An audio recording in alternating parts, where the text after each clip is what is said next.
Good evening, all my bold conservatives out there. Today, we're going to be talking about how El Paso is considering the shooting out there a domestic terrorist situation. However, the shooting in Ohio isn't even being talked about hardly. We're going to talk about why. But I know you probably already know why. This is the Bold Conservative Show.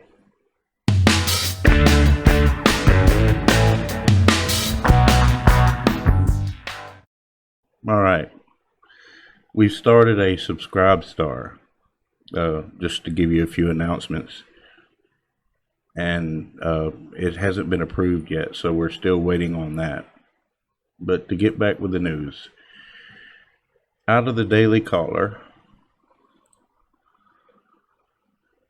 what we're dealing with is federal prosecutors are treating El Paso shooting as domestic terrorism, possible hate crime. And this is out of the Daily Caller.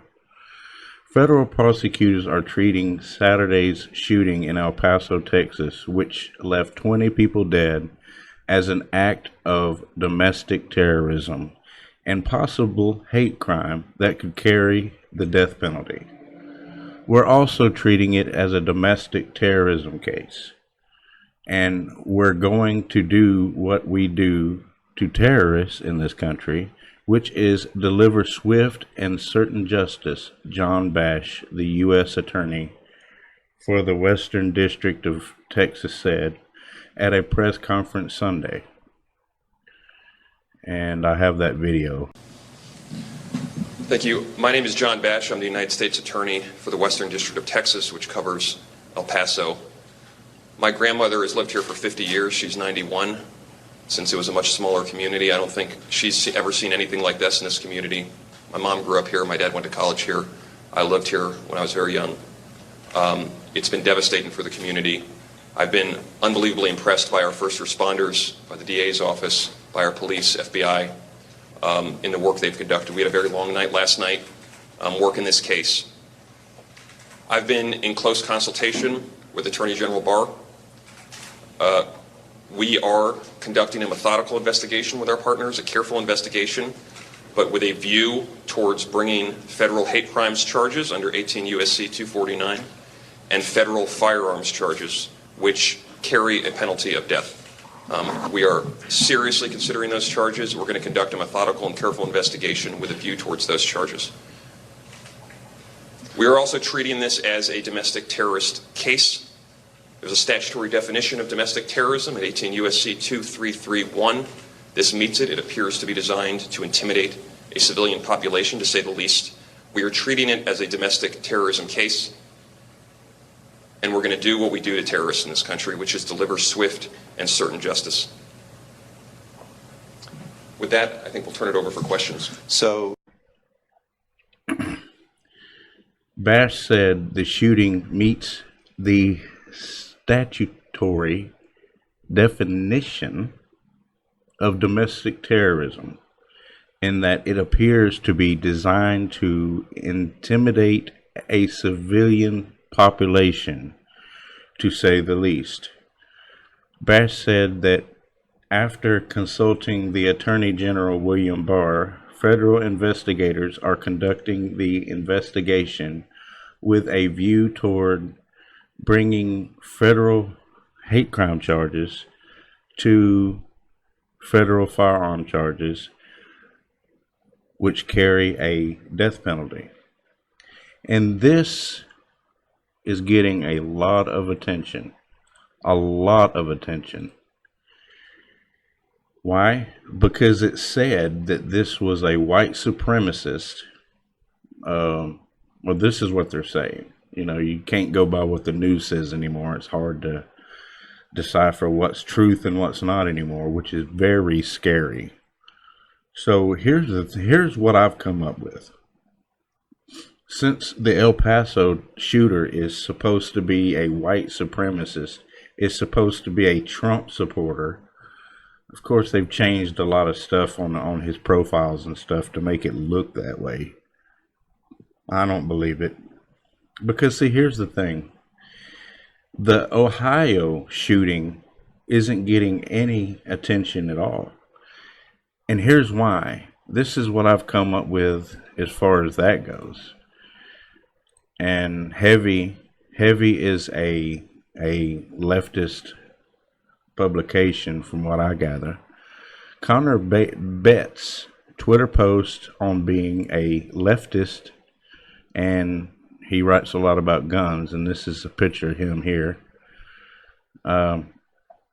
Connor Betts, the Dayton, Ohio mass shooter, was self-described leftist who wrote what he would happily vote for Democrat Elizabeth Warren, praised Satan, was upset about the 2016 election results, and added, "I want socialism, and I'll not wait for the idiots to finally come around to understanding." Betts' Twitter profile read, "He, him, anime fan, metalhead, leftist. I'm going to hell and I'm not coming back." One tweet on his page read, "Off to midnight mass. At least the songs are good. Atheists on Christmas. Hashtag." The page handle, "I am the spookster." On one selfie, he included the hashtag selfie for Satan, hashtag hail Satan, at Satan tweeting on the date of Republican Senator John McCain's death. He wrote, "F John McCain." He also liked tweets referencing the El Paso mass shooting in the hours before Dayton. Twitter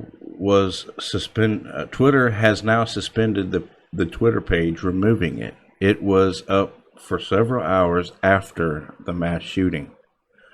So here's the thing. He's a known leftist. He's, it really never ceases to amaze me how, when it's a supposedly alleged right-wing terrorist, it gets a lot of attention, a lot of press coverage. You have all of the Democrats bashing the shooter and everything, which all shooters should be bashed. All shooters should be condemned, and all shootings should be condemned. Don't get me wrong, but what I'm trying to get at is how, when it's a known left-wing person, it doesn't get half the attention as a known right-wing. So here's the thing. My question is this: why would the Dayton, Ohio shooter, who hated Trump, who hated Republicans, conservatives, who hated the conservative ideology, why would he praise a shooting supposedly, allegedly done by a right-winger? Why would he do that? He wouldn't. Human psychology speaks loud and clear that people who think alike only praise what the people that think like them say and do. So what's going on here? It's simple. All of the media are trying to push an agenda. The left-wing media, they want to push this agenda, and they want to make us look bad. So anything that makes them look bad is not going to get any play at all.